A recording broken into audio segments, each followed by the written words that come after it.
Eleanor Marchmont signed her name on the line where her sisters should have gone, and the ink dried before anyone in the room understood what she had done. She had not meant to. That was the truth she would carry into every room of her marriage.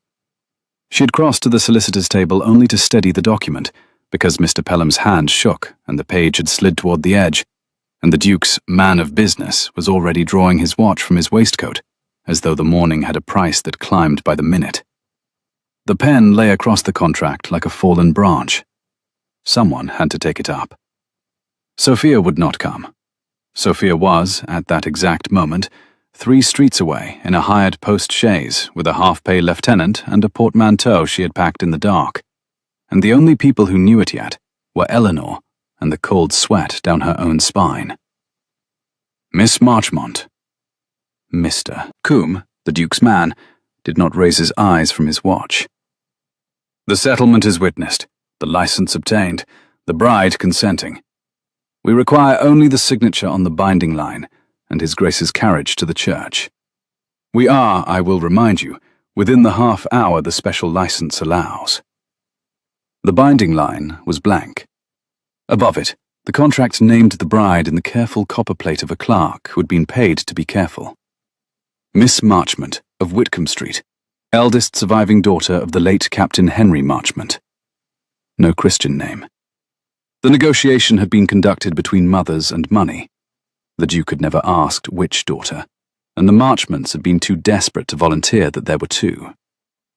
Eleanor's mother sat by the window, with her hands folded so tightly the knuckles had gone the colour of tallow.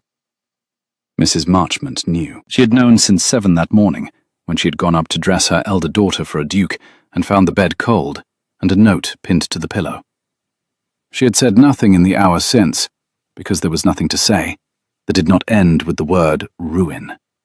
The creditors at noon, the lease called in, the younger daughter's name in the scandal sheets before the candles were lit, the captain's good name dragged through the gutter he had spent his life climbing out of. The clock on the mantel struck the quarter. Eleanor watched her own hand close around the pen. She thought, very clearly and very fast, of the bailiff who had come to the door on Tuesday and stood in the rain rather than be asked in. She thought of her mother's hands. She thought that a name was only ink, and ink was only the dark left behind by something that had passed, and that she could be the thing that passed, and leave only the dark. She set the nib to the line and signed. She did not sign Sophia. Afterward, she would tell herself she had meant to, that she had crossed the room intending to forge her sister's name and spare them all, but her hand had betrayed the lie before her mind could finish shaping it. The letters that bled into the paper were her own. Eleanor Marchmont. Round, sure, the E's looped the way she had been taught at the parish school, every stroke unmistakably hers. The pen lifted. The ink shone wet for the length of one breath. Then it dried, matte and final, into the grain of the page, and the thing was done. Mr. Coombs snapped his watch shut. There. Witnessed, Mr. Pelham? Old Pelham, who had drawn the marriage settlements of 3 generations of Marchmonts and outlived 2 of them, looked at the signature, and then looked at Eleanor, and then looked at the signature again. His mouth opened. Eleanor met his eyes and did not blink, and something in her stillness made the old man's mouth close. Witnessed, he said. What he meant by it, only he and Eleanor knew. The name on the line was not the name in the body of the contract. By the strict letter of the law, a wiser clerk might have caught it, might have struck the page and demanded the document be redrawn. But the Duke's man wanted his half hour, and the Duke wanted a wife by noon, for reasons no one in the room had thought to ask. And Mr. Pelham had buried Captain Marchmont, and held his widow's hand at the graveside, and he was not going to be the one to set the bailiffs loose on the captain's children, over the difference between 2 daughters who shared a face and a surname. So the document went into Mr. Coombs' case. The case clasped shut with a sound like a small door closing, and Eleanor Marchmont, who had walked into the solicitor's office that morning, the spare daughter, the practical one, the one who kept the accounts and turned the gowns and was spoken of, when she was spoken of at all, as such a help to her mother. Walked out of it, the wife of a man she had never seen. The carriage to the church was the Duke's own, lacquered black with a crest on the door she did not yet know how to read. She sat in it alone, because the Duke, she was told, would meet his bride at the altar and not before. He had business in the north, and had returned only to be married, and would depart again before the week was out. The arrangement suited a man who wanted the fact of a wife, and not the trouble of one. It suited Eleanor, too, who needed an hour to decide whether to be sick. The church was empty, but for the curate, the Duke's man, her mother, and a tall man in dark grey waiting at the chancel rail with his back to the door. He did not turn when she came in. She heard her own footsteps go small under the stone vaulting, and watched the line of his shoulders, which were broad enough to fill the dim chancel light, and the set of his head, which was very still. He stood like a man braced for something. She knew the posture. She had worn it herself on the stairs of her own house every morning for a year, waiting for the day's bad news to arrive. The curate cleared his throat. The Duke turned. He was young. That was the first thing, and it undid one of her terrors before she had time to name it. She had built him, over the 3 weeks of the negotiation, into a creature of 50, gout and snuff and a dead first wife, the kind of man who bought a girl's youth the way he'd buy a horse. The man at the rail was not yet 30. He had a hard, clean-boned face, and dark hair that wanted cutting, and a thin white scar that ran up through one eyebrow and stopped, as if whatever had made it had thought better of finishing the job. His eyes found her face, and stayed there, and she understood that he was looking for someone, for a particular set of features he had been promised, and not finding it, and filing the failure away behind a face that gave nothing back. He did not know her. He had no portrait, no description beyond a surname and a street. He could not know she was the wrong sister. But he knew she was not what he had braced for, and a flicker of something, not anger, something colder and more careful than anger, crossed him and was gone. "Madam," he said. His voice was low and even, and used to being obeyed. "You are punctual. I'm told that is a virtue I should be grateful for." It was not a kind thing to say. It was not unkind either. It was a man putting a hand out in the dark to find the shape of the room. Eleanor, who had been finding the shape of rooms in the dark for a year, recognized the gesture, and against every instinct of self-preservation, she answered it honestly. "I am told a great many things are virtues that are only habits," she said.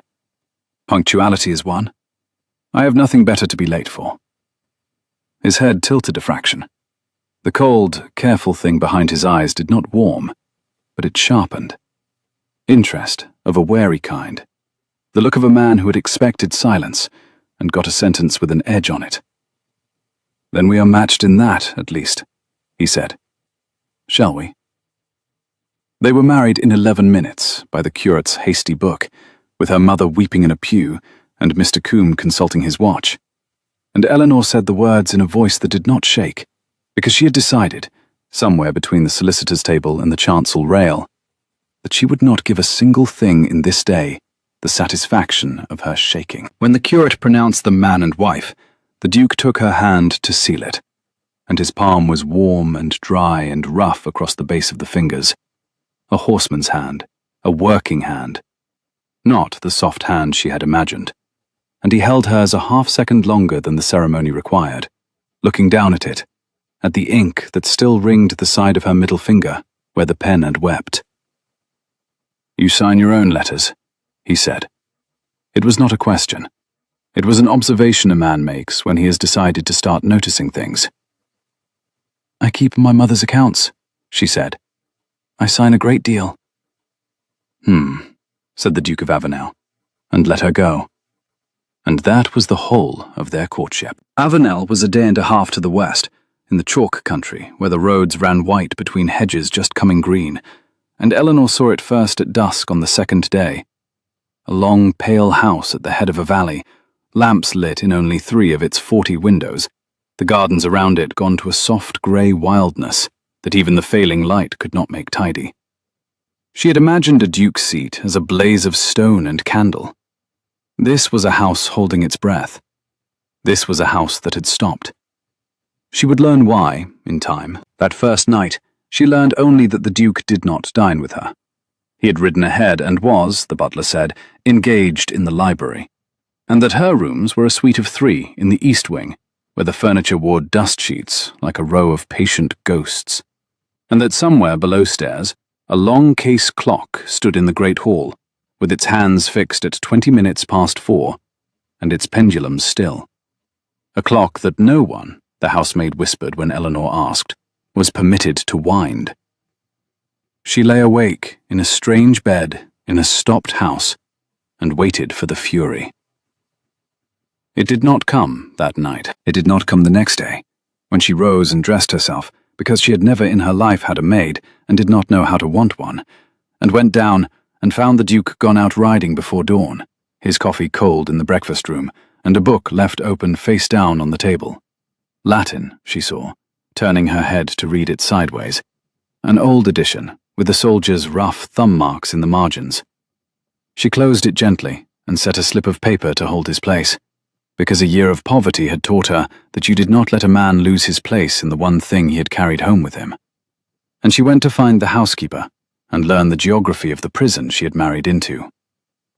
The fury she had braced for, the fury that was the whole architecture of her courage. He will rage, he will send me back, he will have it annulled, and you will be ruined twice over, so do not for one instant let him see you flinch.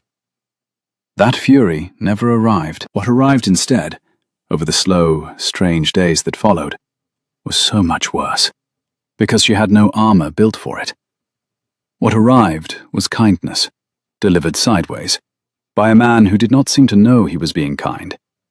It arrived as a saddle horse, gentle-mouthed and steady, brought round to the door on her 3rd morning with no word of who had ordered it, when she had mentioned to no one but the head groom that she had not ridden since her father sold the mare.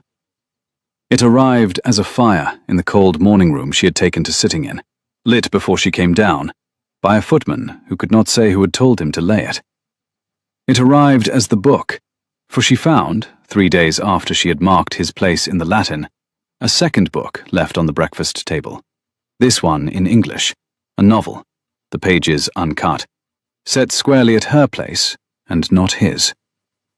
And it arrived, on the 5th day, as the Duke himself, who came upon her in the great hall standing before the stopped clock, with her head tipped to read its silent face, and did not order her away, and did not explain it, but stood at a distance, with his hands behind his back, and watched her look at it, as though her looking were a thing he was trying to understand. It stopped, he said at last. The hour my father died. Eleanor did not turn. She had learned, in 5 days, that he gave more when he was not being looked at. And no one whines it. No one whines it.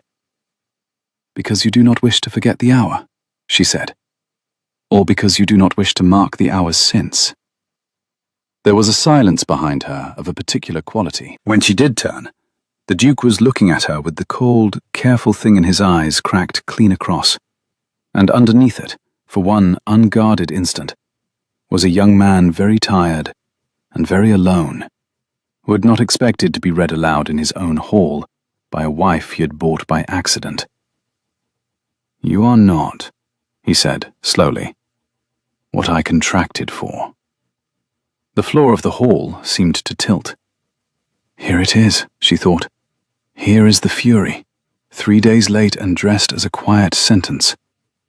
She made her spine a rod and her face a closed door and said, No, I don't imagine I am.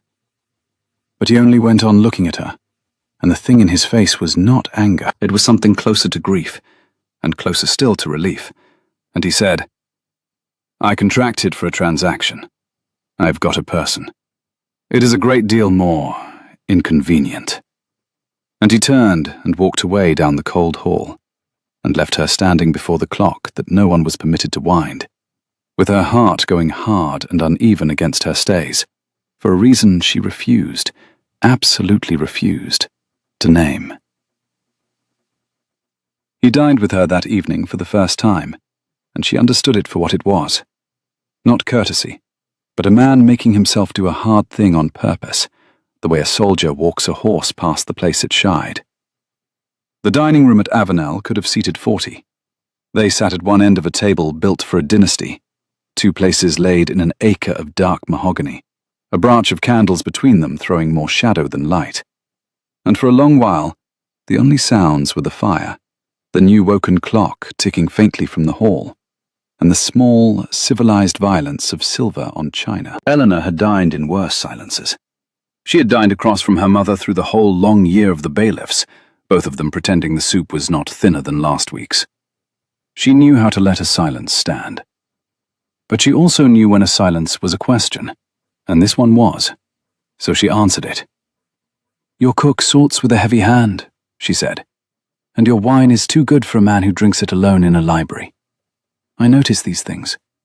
I have spent a year noticing exactly how little a household can spend before it shows at the table, and yours shows the opposite.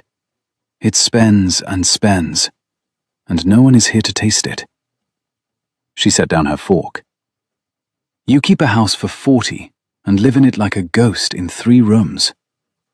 Why?" The Duke turned his glass by the stem, once, a slow quarter turn. The candlelight caught the signet ring on his smallest finger, and he set his thumb to it, without seeming to know he did so, worrying the band the way another man might worry a scar. "You are very direct," he said, "for a woman who has known me a week." "I have known you a week and married you for life," said Eleanor. Directness seemed the economy. Something moved at the corner of his hard mouth that was not quite a smile, but was related to one. "My father kept this house full," he said at last. "Always full. Guests, cards, music. The whole county through the doors, and half of London besides. He could not bear a quiet room. He said an empty house was a house that had given up." He drank. And then he gave up, in a quiet room, at 20 minutes past 4 on a March afternoon, owing more money than this estate had seen in a generation, and the guests stopped coming the way guests do, all at once, and with their condolences. I found I could not bear the full rooms after that. They were full of the memory of being full. So I shut them. He looked up at her, and the candle made his eyes very dark. "You may think me morbid." "I think you grieving," Eleanor said, "which is a thing people mistake for morbid, because grief is inconvenient to be near. I am not inconvenienced.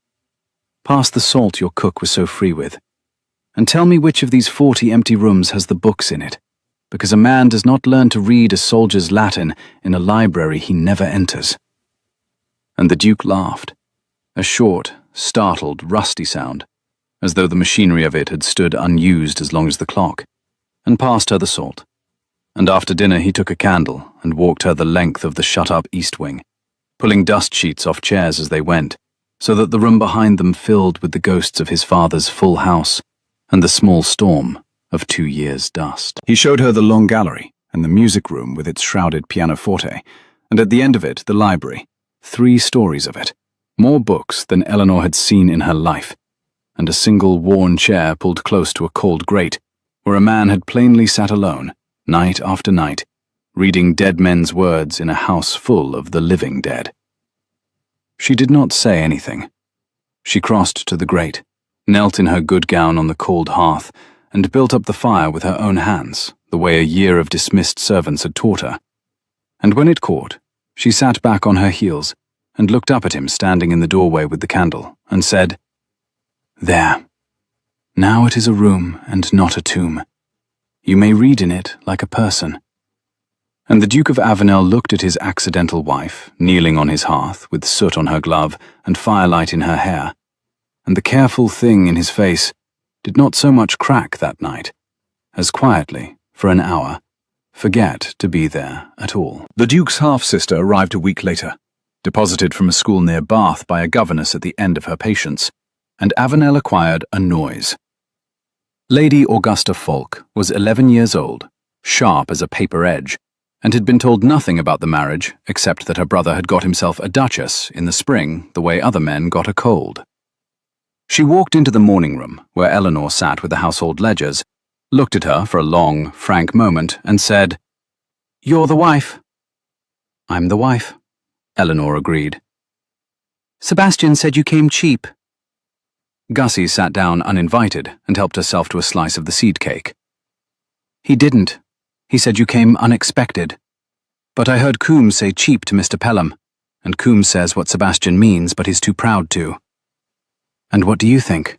Eleanor asked, because she had decided some time ago that the only people worth trusting were the ones too young to have learned to lie comfortably. Gussie chewed, considering. "I think," she said, "that anybody who marks Sebastian's place in his horrid Latin, instead of throwing it on the fire, can't be all bad.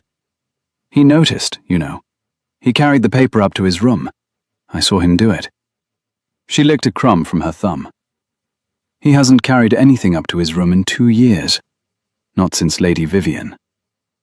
Eleanor set down her pen with great care. "Who is Lady Vivian?" But Gussie had the unerring instinct of the young for the line that should not be crossed, and crossed it anyway, gleefully. "She was going to marry him, before, when Papa was alive and we had money, and he was just the heir and not the Duke. And then Papa died, and there was the scandal about the gambling debts, and the house in town had to be sold. And Lady Vivian married cousin Crispin instead, because Crispin was going to be rich if Sebastian never had a son." She reached for a second slice of cake. "Everybody at Avenel hates cousin Crispin. You will too. He's beautiful, and he smiles all the time, and he came to Papa's funeral and counted the silver with his eyes." The name went into Eleanor like a splinter, small and sharp, and certain to fester. Crispin. Rich if Sebastian never had a son. She did not yet know what to make of it, but the account keeper in her, the part of her that found the error in the column before she found the reason for it, filed the figures away. She did not have long to wait for the reason. Lord Crispin Falk came to Avenel on a bright May morning, uninvited, in a curricle too fine for a country lane, and he was exactly as advertised. He was beautiful, the way a blade is beautiful. He smiled the entire time he was insulting you. You kissed Eleanor's hand in the hall, beneath the stopped clock, and held it a beat too long, and said, "So, this is the famous bride." We had all been so curious. The marriage was so sudden, you understand. One does wonder what could possibly have hurried a careful man like my cousin to the altar. "Perhaps he was lonely," Eleanor said, and took her hand back. "Perhaps." Crispin's smile did not move, but his eyes went over her face the way Coombs had gone over his watch, pricing the minutes. "I knew your sister's name, you know, from the settlement. I make it my business to read my cousin's settlements. Family feeling, you understand. I am his heir until such time as he is more fortunate. A curious document. The bride is named one way in the body, and signed another way at the foot." He let that sit, watching her, still smiling. A clerk's slip, no doubt. These things can always be put right. Or, if one were unkind, put very wrong indeed. And there it was. The fury she had braced for arrived at last. Only it came from the wrong man, wearing a smile, and it was not fury at all, but something patient and cold that had been reading the contract while she slept. Crispin Falk knew. Or he knew enough, knew there was a flaw in the page, a thread to pull, and he had come to let her see that he knew, and to watch her flinch. She did not flinch. She had spent a year not flinching at bailiffs. A cousin in a too fine curricle was a smaller thing. "How fortunate," she said, "that you take such an interest in putting things right. My husband will be glad to know the family feeling runs so deep. He's in the library, I believe. Shall I have you announced?" Something flickered behind the smile. He had expected her to pale. She had served him tea instead.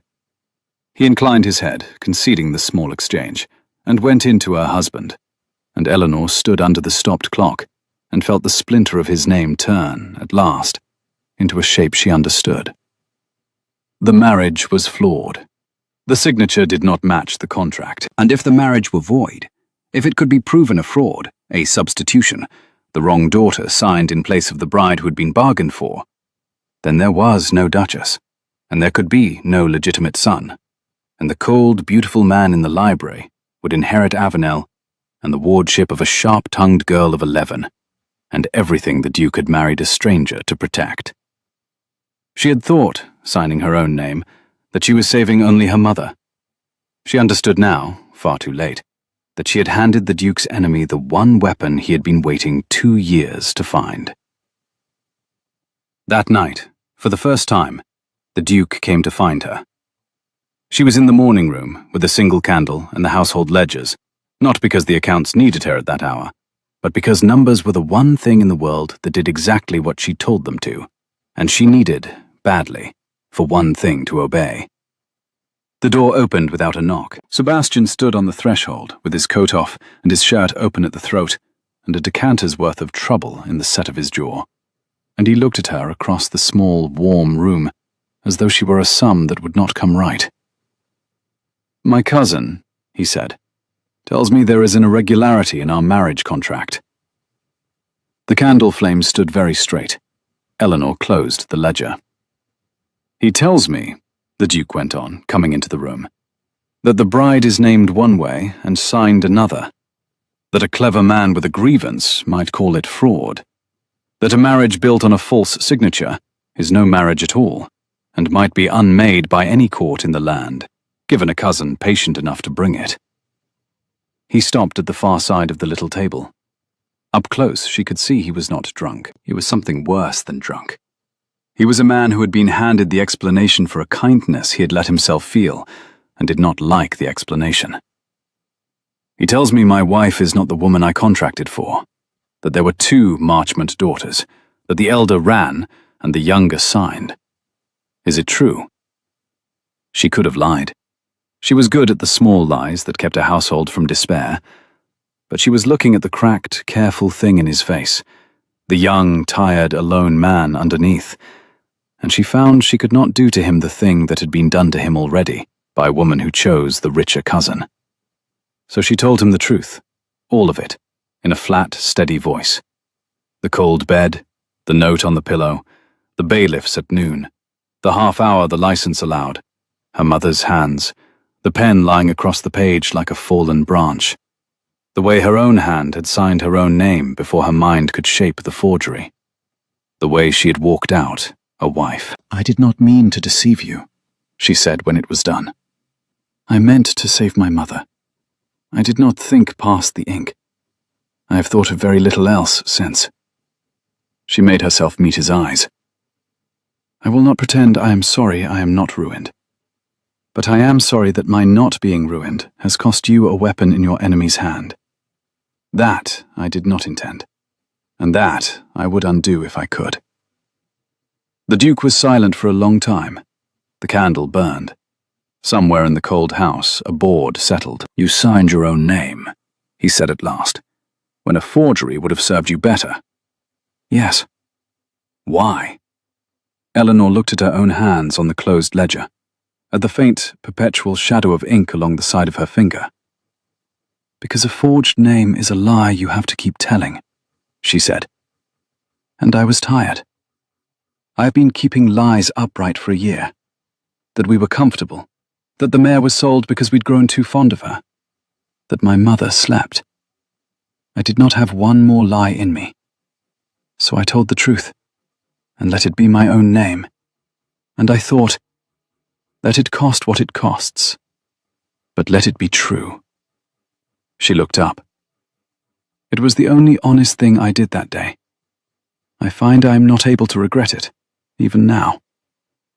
And the Duke of Avenel, who had been waiting 2 years for a woman to want him and not his title, who had been handed by his own beautiful cousin the news that his accidental wife was a fraud, looked at her across the candle, and the cracked thing in his face broke all the way open, and what came out from under it was not fury and not grief, but something dangerously like wonder. "My God," he said quietly. He thinks he has given me a weapon to destroy you. He has no idea he has given me the first true thing anyone has said to me in this house since my father died. He set his hands flat on the table and leaned toward her, and his voice dropped low and rough. Listen to me, Eleanor Marchmont. I do not care which daughter signed. I care which daughter is sitting in my morning room at midnight, telling me the truth when a lie would serve her better. Crispin wants to unmake our marriage. We will not let him. But we will not let him by making it true. Do you understand me? Not a transaction, not a fraud patched over. A marriage so plainly real that no court in England would dare call it false. Eleanor's heart was going so hard, she was certain he could see it. And how, she said, does one make a marriage real to a court? I have no earthly idea, said the Duke. I have never had a real one. But I am told it begins with the two people in it ceasing to be strangers. He straightened, and for the first time since the chancel rail, the careful thing in his face was gone entirely, and a young man looked out, who had decided to risk something. Will you wind the clock with me tomorrow? She stared at him. You said no one was permitted. I permit you, he said. Tomorrow. Both hands on the key. It is a very heavy clock, and it has been stopped a long time, and I do not think I can start it again alone. I have tried. He said it lightly, but it was not light, and they both knew it was not light. Good night, Duchess. He left. Eleanor sat in the morning room until the candle guttered, with her hand pressed flat over the ledger, and her own pulse loud in her ears, and named, finally, the thing she had refused for a week to name. It was not fear of him. It had stopped being fear of him days ago. It was that she had married a stranger to save her mother, and the stranger had turned out to be lonely and honest and kind in the sideways way of a man afraid of his own wanting. And she, who had armored herself against rage, had no armor at all against being seen. They wound the clock the next morning, both their hands on the cold brass key, his over hers, and it took every ounce of their combined strength to turn the long-dead mechanism past the seized point of 2 years' rust. When the pendulum finally swung, one slow, reluctant arc, and then another, and then the steady, living tick of it filling the great hall for the first time since the old Duke died, Gussie, watching from the stairs, burst into tears, and could not say why, and Sebastian put his free hand briefly over his eyes, and Eleanor stood with her palm still under his on the warm brass, and understood that she had just been let into the very center of a man's grief, and that he had let her in on purpose. After that, the days changed. He stopped riding out before dawn to avoid her. He took his coffee in the breakfast room where she sat, and they argued, gently and then less gently, about the book she had marked his place in. She thought the Latin poet a sentimental fool. He thought her a Philistine. And both of them came alive in the arguing, in a way that made Gussie roll her eyes and remove herself to find someone less tiresome. He showed her the estate, riding the gentle-mouthed mare beside his big grey through lanes white with hawthorn. And she saw the things a year of keeping accounts had taught her to see. The cottage roofs gone too long unmended. The home farm carrying men it could not afford out of a loyalty the old Duke's debts had nearly broken. The whole vast machine of Avenel, running down like a clock no one would wind. You are bleeding money, she told him bluntly, in a tenant's lane, with the figures she had pulled from his own neglected ledgers laid out in her head like a hand of cards. Your steward is honest and stupid, which is the most expensive kind. You are paying for the privilege of being robbed by no one. May I fix it? He looked at her for a long moment in the hawthorn light. You married me 4 weeks ago, he said, and you wish to take my accounts in hand. I wish, she said, to be useful at the one thing I have ever been good at. You did not marry me for my conversation. You married me by accident. Let me earn the accident. Eleanor. He said her name rarely, and when he did, it stopped her breath. I did not marry you for anything. I married a surname on a street. What I have kept, what I find I am keeping, against all sense and my cousin's lawyers, is another matter entirely, and it has nothing to do with whether you can balance my books." He turned the grey toward home before she could find an answer to that, and called over his shoulder in a voice gone deliberately light. "But yes, fix it. God knows someone should." She fixed it, and the fixing of it had a face. The face belonged to a widow named Mrs. Tace, who held the water meadow farm at the bottom of the valley and was 3/4 into the year behind on her rent, and whom the old steward, Mr. Hobbs, intended with great regret and total certainty to turn off her land at Michaelmas. Eleanor found the file by accident, a thin sheaf of unpaid demands growing politely sharper, and she read it twice, and then she walked down to the water meadow herself, with her skirts kilted and her account book under her arm. And she sat at the widow's scrubbed deal table and asked the question Mr. Hobbs had never thought to ask. "You are not idle," Eleanor said, looking at the woman's cracked, capable hands and the spotless poor-room and the 3 children scrubbed and silent on the settle. "And this is good land. Why are you behind?" Mrs. Tace's chin came up. "The meadow floods, Your Grace.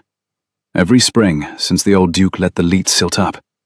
I lose the early grass and half my lands to the wet, and a farm that loses its early grass loses its year." She said it flat, without pleading, a woman who had stopped expecting the gentry to listen, and would not demean herself by begging from them now. "Mr. Hobbs says it is in my hands to pay or quit. He has never once asked why the water comes."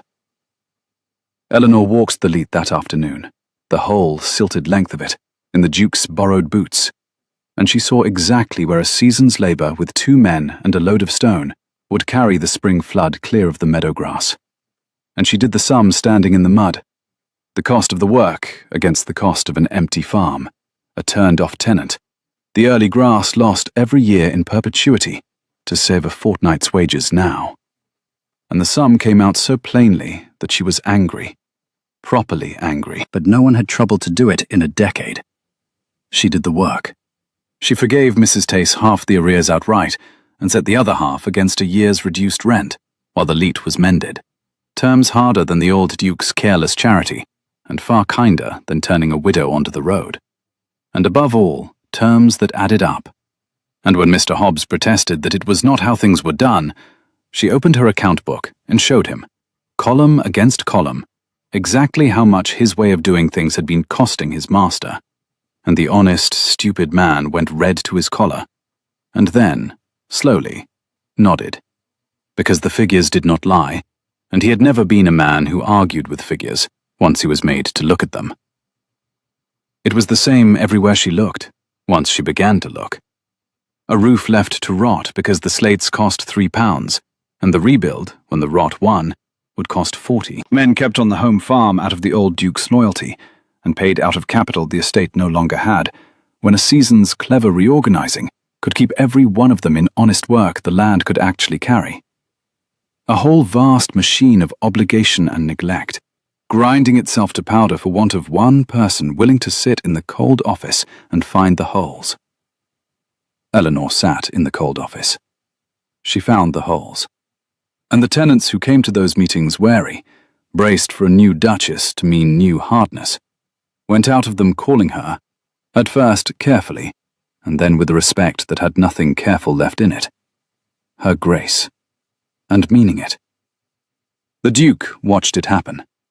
He took to appearing at the office door on some thin pretext, a question that did not need asking, and standing with his shoulder against the frame, while his wife argued a drainage scheme with his steward, and the expression he wore was the one he had worn with his hands under hers on the brass key.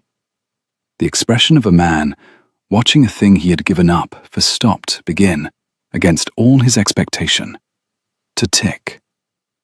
It was competence, and it was the thing that undid him, because Lady Vivian had been an ornament, and Eleanor was an engine.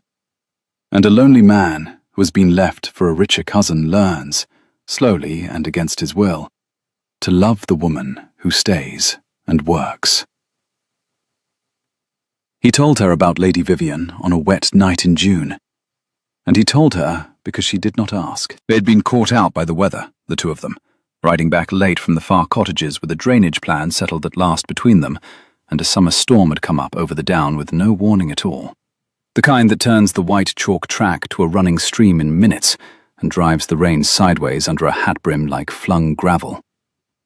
They ran the horses for the nearest shelter, which was the old hunting box at the wood's edge, a single dry room with a hearth and a wood store and nothing else. And they got the horses under the lean-to, and themselves under the roof, soaked to the bone, and laughing, actually laughing, both of them, at the sheer drowned absurdity of a duke and a duchess dripping on a bare board floor in the dark. Eleanor got the fire going.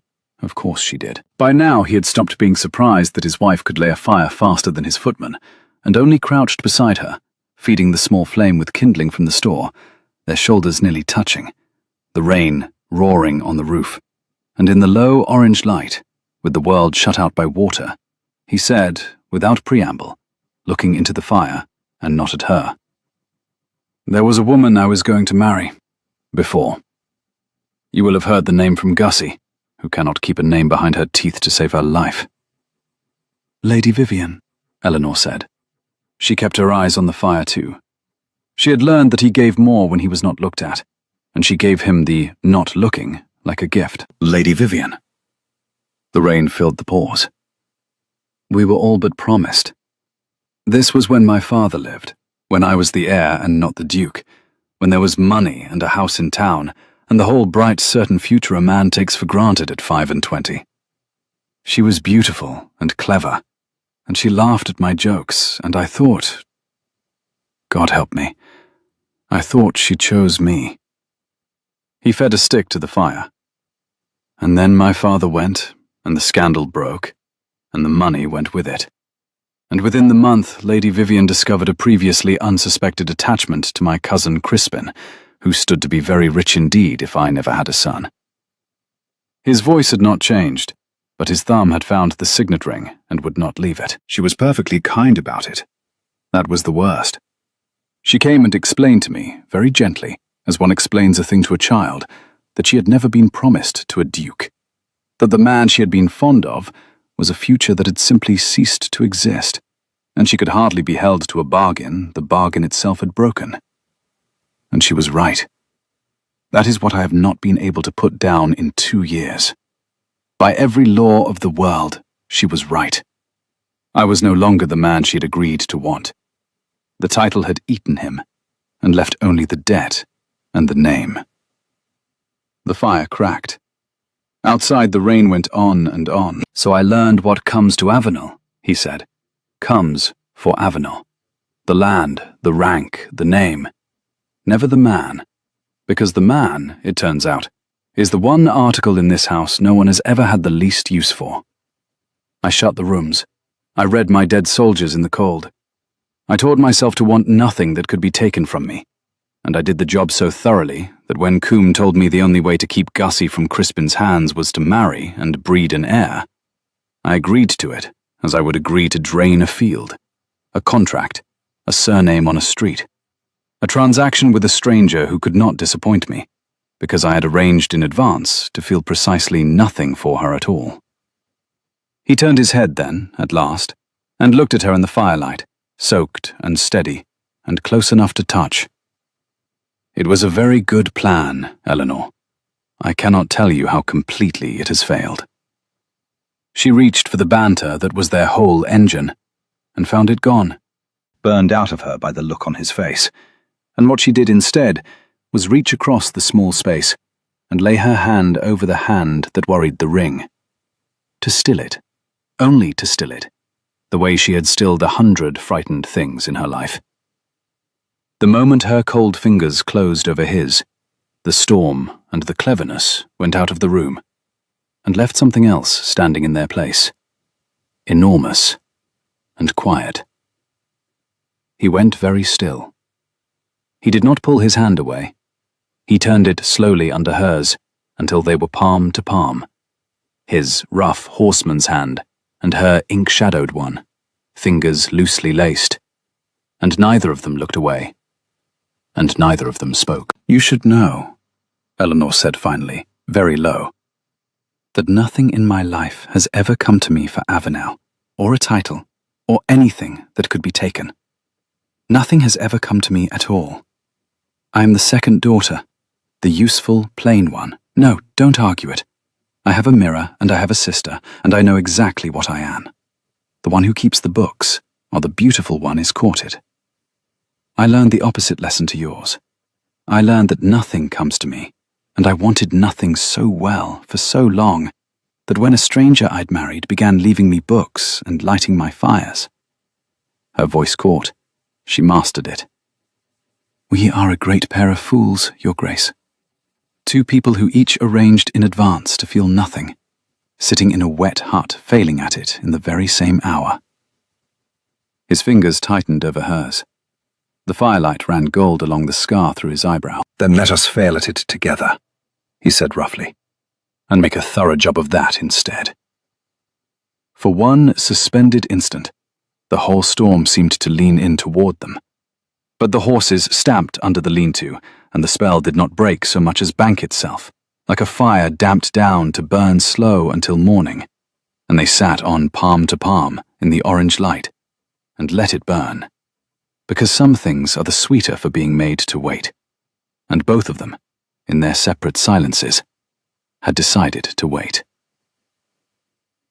The thing they were building had a name neither of them would say, and an enemy who was busy in London while they built it.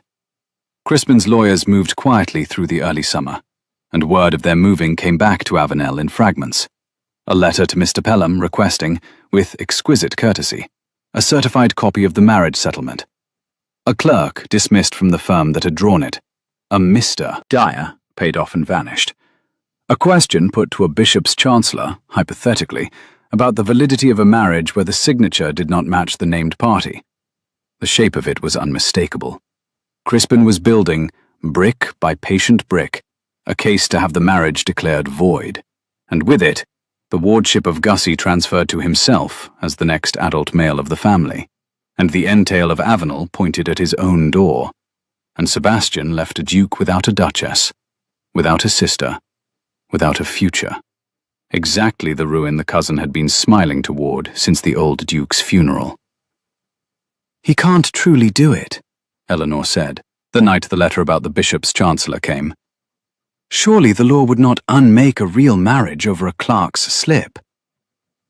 "He can make us fight," said Sebastian grimly. They were in the library now, the two of them, the easy, unconsidered intimacy of people who had stopped knocking on each other's doors. "And the fighting is the weapon. He does not need to win in the end. He needs only to drag it through 3 years of courts and scandal sheets, to put the word fraud beside your name and cuckold beside mine in every drawing room in London, to make Gussie the girl whose guardianship was litigated. He ruins us by the process, whether or not he ruins us by the verdict."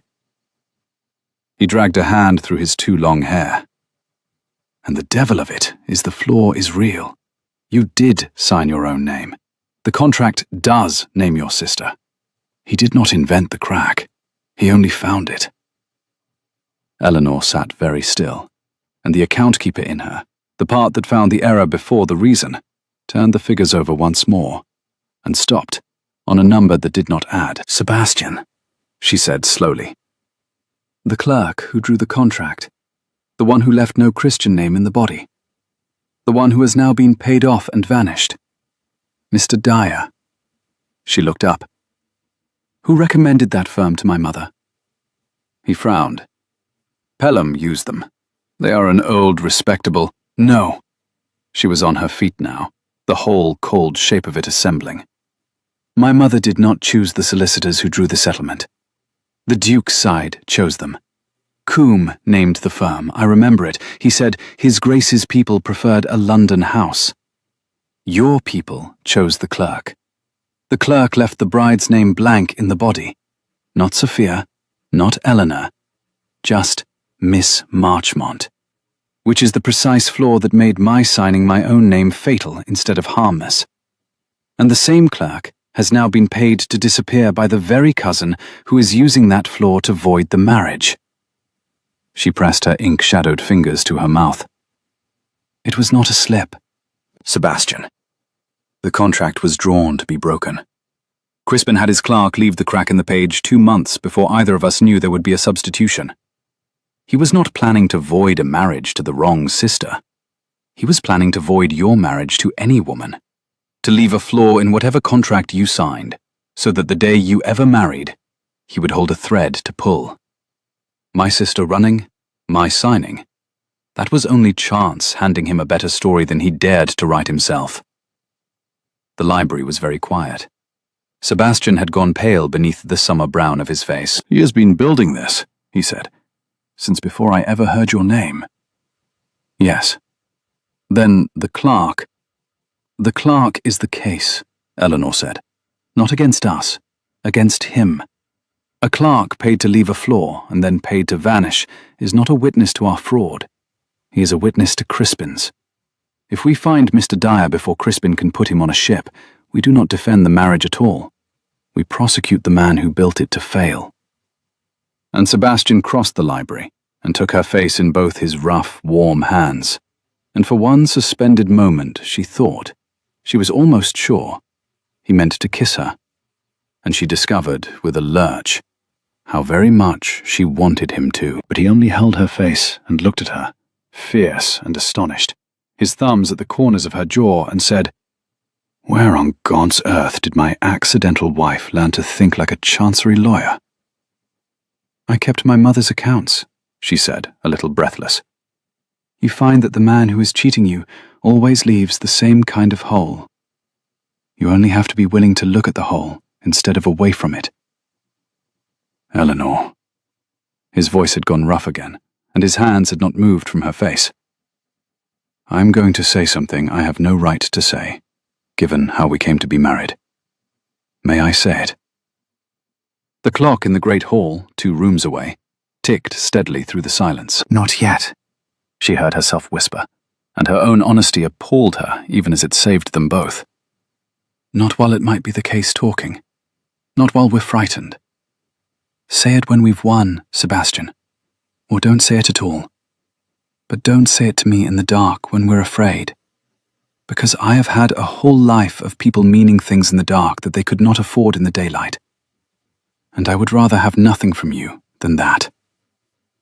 His hands fell away, but he was smiling.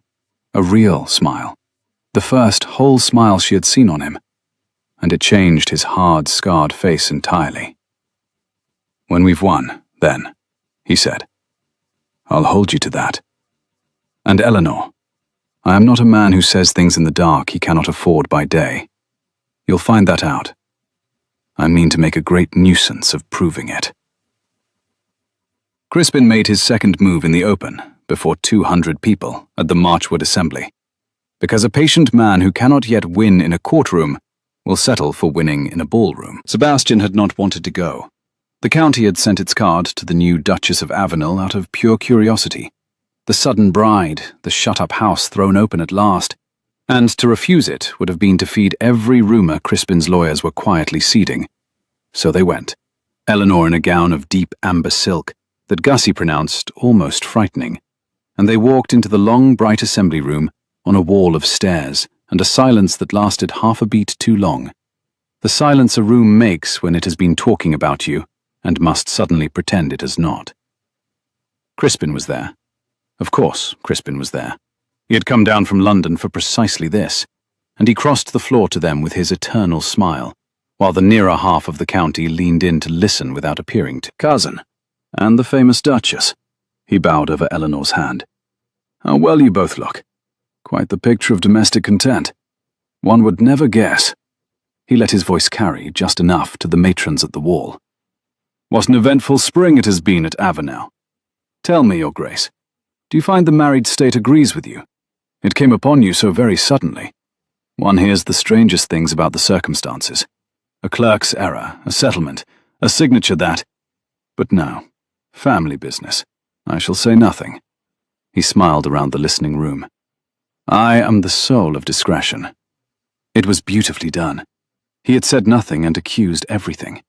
He had laid the word signature down in a public room like a card turned face up, and dared either of them to claim the trick. Beside her, Eleanor felt Sebastian go rigid, felt the old, careful coldness drop over him like a visor, and knew that if her husband answered, if the Duke deigned to defend his marriage to his smiling cousin in a ballroom, Crispin would have exactly what he came for.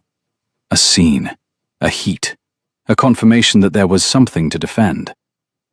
So Eleanor answered first, lightly, in a voice pitched to carry just as far as Crispin's had. "Do you know, my lord, I find it agrees with me extremely," she said, and smiled, and took her husband's arm.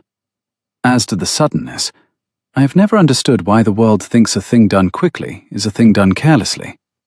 The most careful sums are often the fastest, once one has decided what one wants. My husband is a man who knows his own mind. I have always admired decision in a man.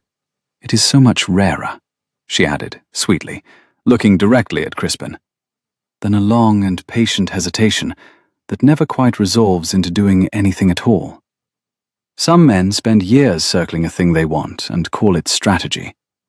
My husband simply married me. I confess I prefer his way." A ripple went through the listening matrons.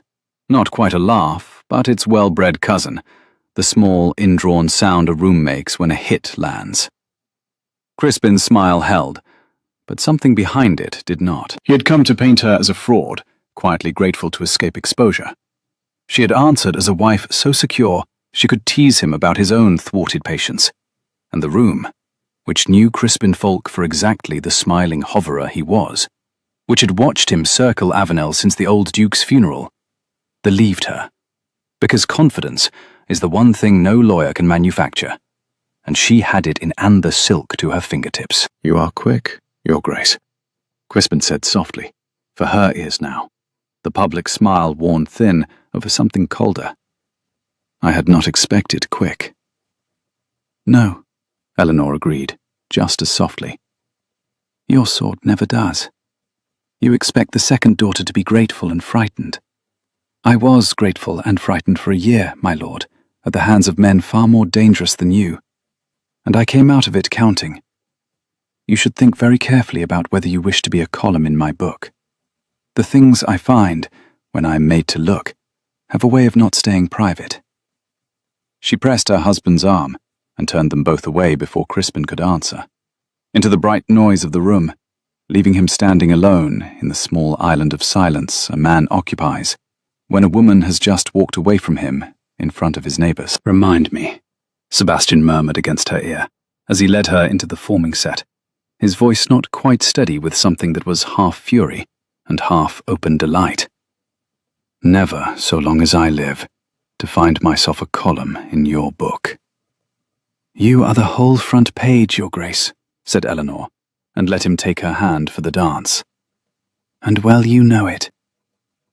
And they danced, the two of them, the accidental Duke and the wrong-named Duchess, the length of the bright assembly room, with 200 pairs of eyes upon them, and not one of them, by the end of it, in any doubt that whatever the circumstances of the marriage had been, the thing itself was real. For one stolen fortnight in the high green heart of summer, they were happy, and behaved as though they had already won. It was foolish, and they both knew it was foolish, with Crispin's lawyers circling, and Mr. Dyer not yet found, and the whole question of the marriage hanging unanswered over the house. But there is a kind of happiness that insists on being lived before it is earned, and it took them anyway. They rode out at dawn now together, racing the last white furlong of the chalk track to the beach hanger at the top of the down, and Eleanor won as often as not, because she rode light and reckless, and the gentle mare had more heart than her placid mouth let on. Gussie taught Eleanor the country dances she had learned at her hated school, and the three of them practiced them in the morning room with the dust sheets pulled off the furniture at last, Sebastian counting the time wrong on purpose to make his sister shriek. The walled garden, which Eleanor had set 2 men to clearing in April, came up that fortnight in a riot it had not managed in a decade.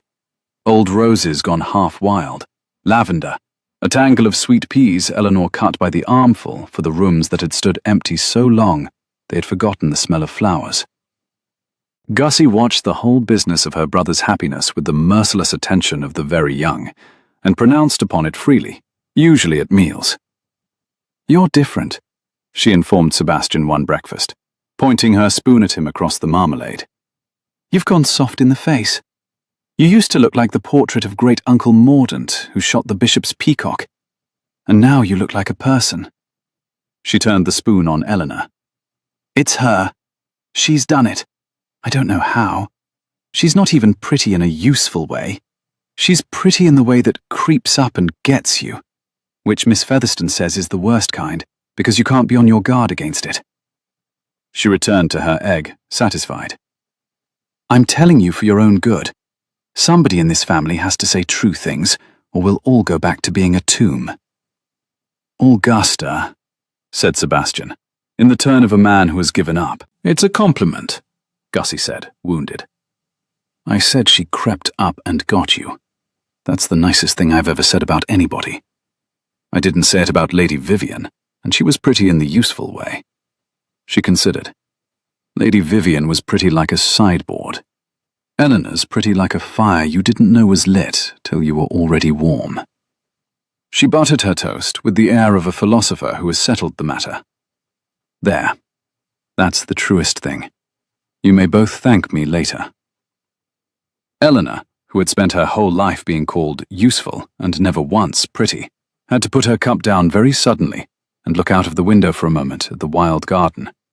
And when she had command of herself again, she said gravely, "Lady Augusta, when you are grown, I intend to set you to writing my correspondence. You have a gift for telling people the truth in a manner that leaves them no possible reply."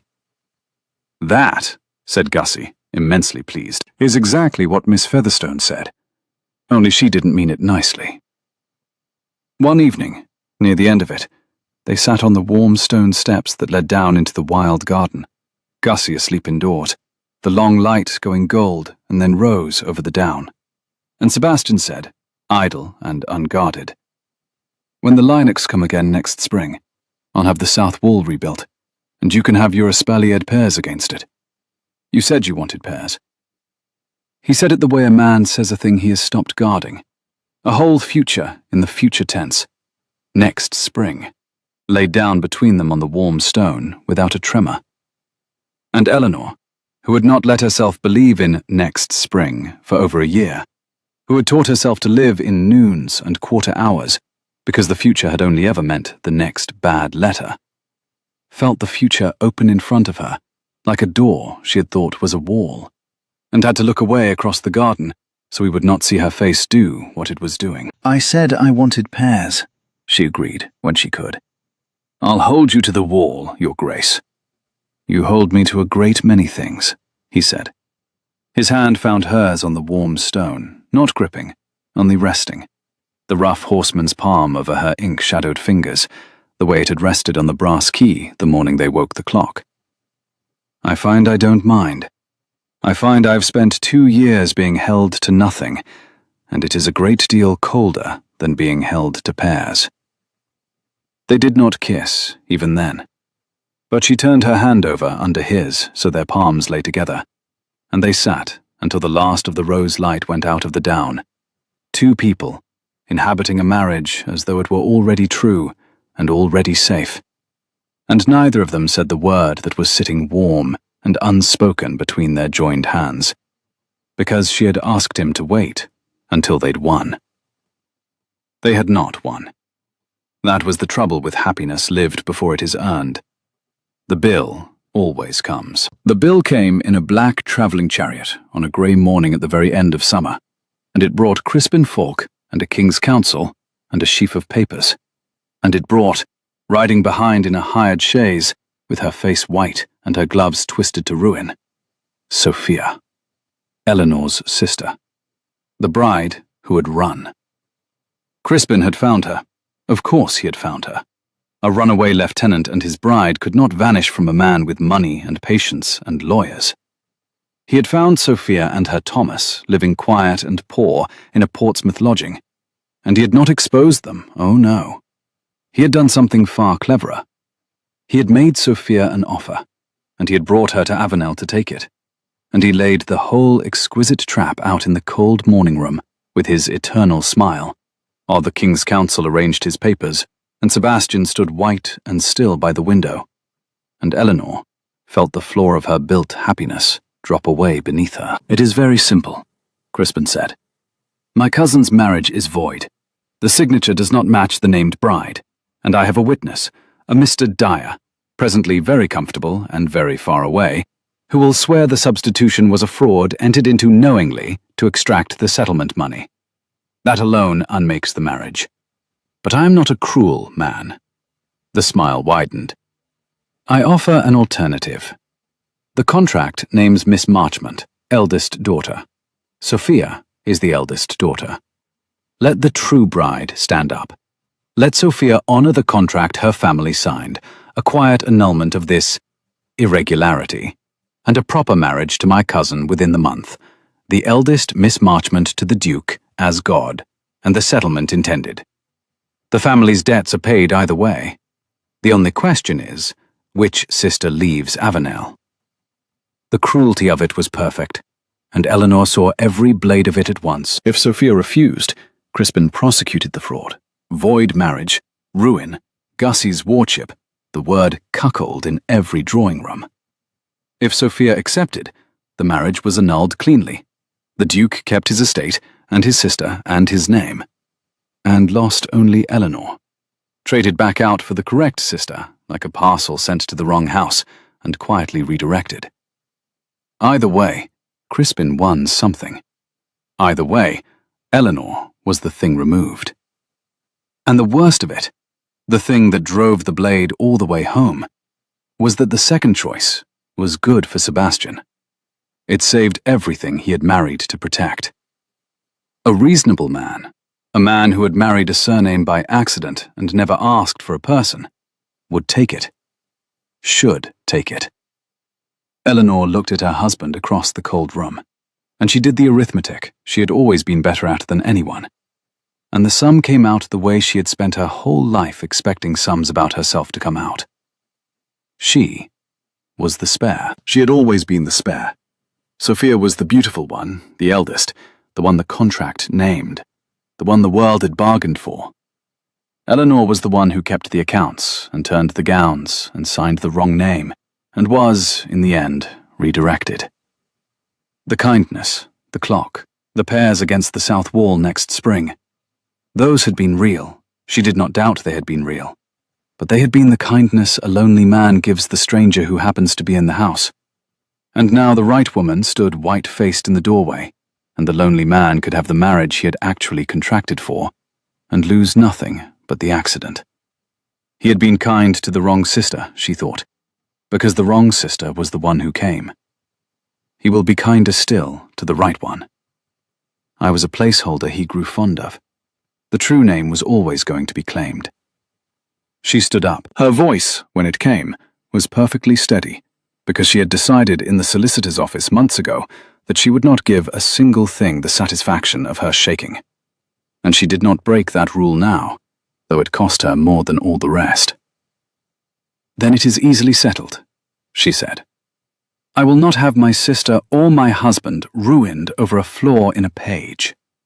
Sophia is the eldest. The contract names her. Let me sign whatever unmakes it, and let the right—" Her voice did not shake. She would not let it shake. "Let the correct marriage be made. I signed the wrong name once.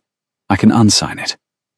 I am very good, you understand, at being the one who is removed so that the account comes right." "Eleanor."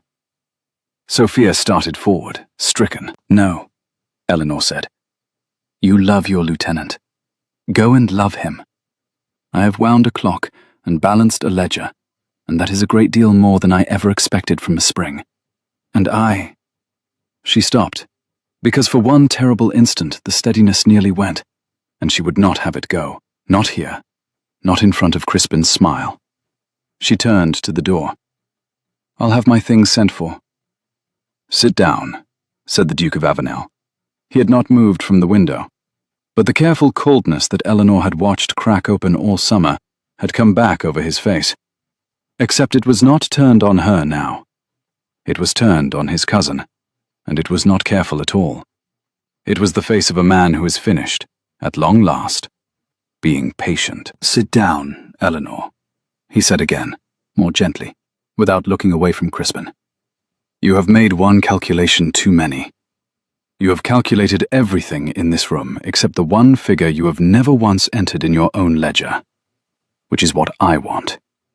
You have decided you are the spare.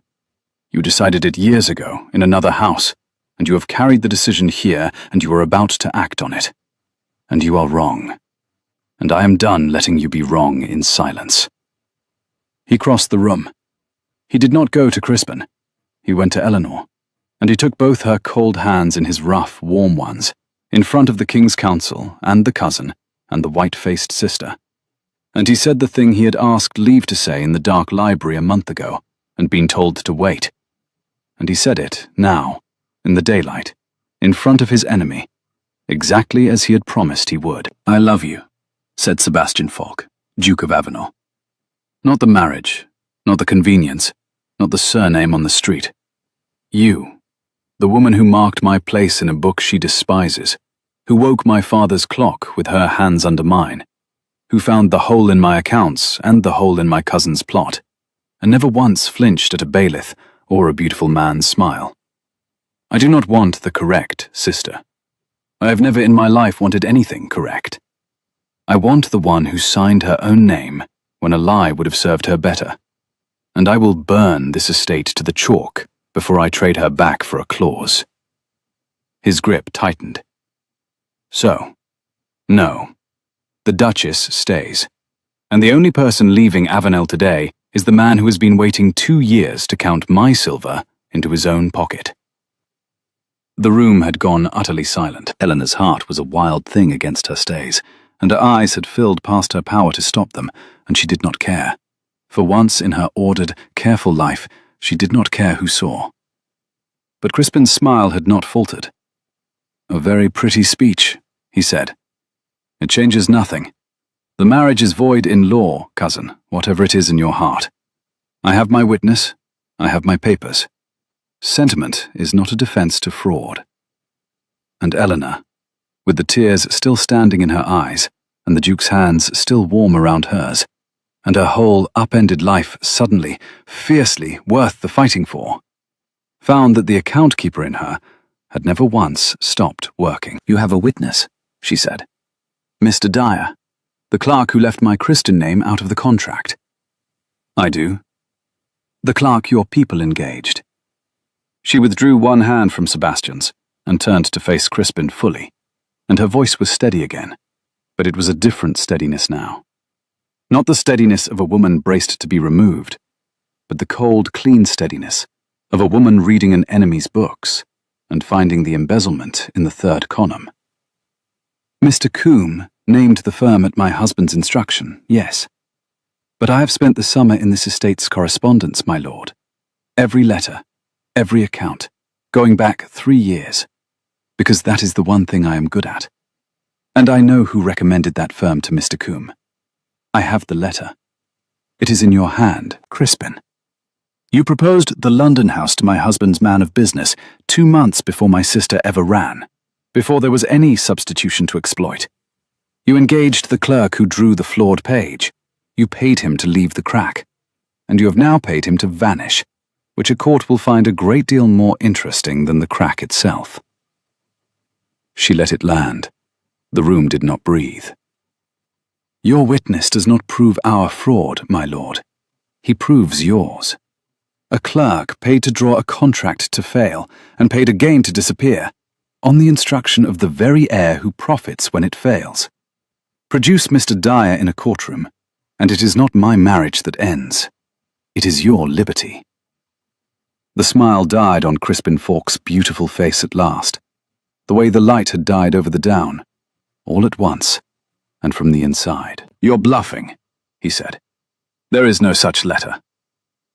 Eleanor crossed to the bureau, where, all summer, she had kept the estate correspondence she had set in order with her own hands, and she drew out a single sheet, and she laid it on the cold table between them, the way the pen had once lain across her own undoing. And Crispin looked at his own copperplate, 2 years old, recommending a particular discreet London firm to his cousin's man of business as a matter of family feeling, and the King's Counsel beside him leaned over to read it, and went very still, and began, quietly, to put his papers back into their case. "The ink," Eleanor said, "dried a long time ago, my lord, before any of us knew what you'd done." They did not need 3 years of courts in the end. Crispin Falk did not relish the prospect of explaining a paid and vanished clerk to the King's Bench, and a man who has built his whole life out of patience knows when a position is lost. He was gone from Avenel before noon, and gone from England before the leaves turned, his lawyers withdrawn, his case folded, his smile not seen in any London drawing room for a long time after.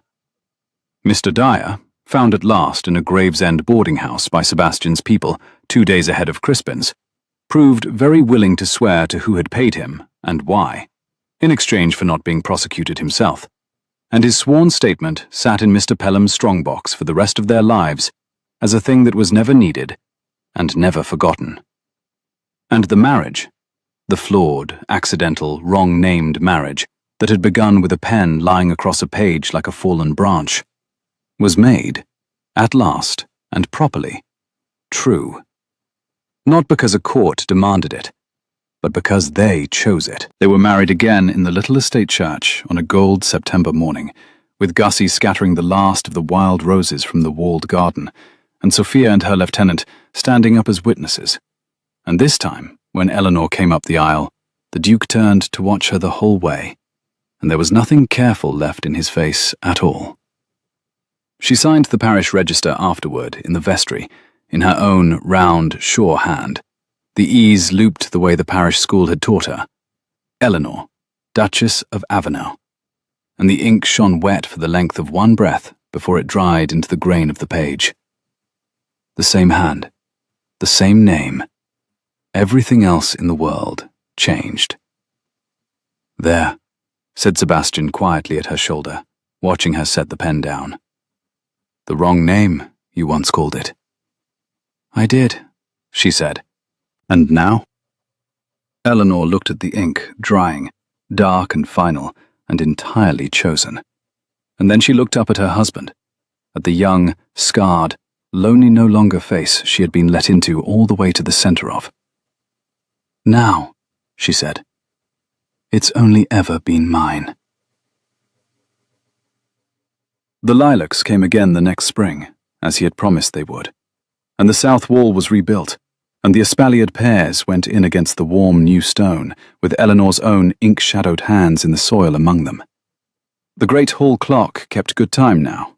Gussie had learned to wind it, standing on a stool with her tongue between her teeth, and announced the hours to the household, whether or not the household wished to know them. On the first really warm afternoon of that spring, with the lilac heavy on the air through the open windows, and the clock ticking its steady, living tick 2 rooms away, Eleanor sat on the warm stone steps above the walled garden, going over the home farm accounts that no longer bled, and her husband came and sat beside her, and put his rough, warm hand over her ink-stained one, where it rested on the page. "You'll wear your eyes out," he said, "and then who will find the holes in my ledgers?" "You will," she said, without looking up. "Have to learn to find your own holes, Your Grace, and a great trial it will be to us both." But she turned her hand over under his, palm to palm, the way she had that first gold evening, and laid the pen down in the lilac light, and leaned her head against his shoulder, while the clock, that no one had been permitted to wind, ticked on through the warm, bright afternoon, marking, for once, only good hours. "When the pears bear," Sebastian said against her hair, "we'll share the first one between us, halved on these steps in the sun, and you may tell me again how badly I count the time." "You count it abominably," Eleanor said, and closed her eyes and smiled. "Don't ever learn."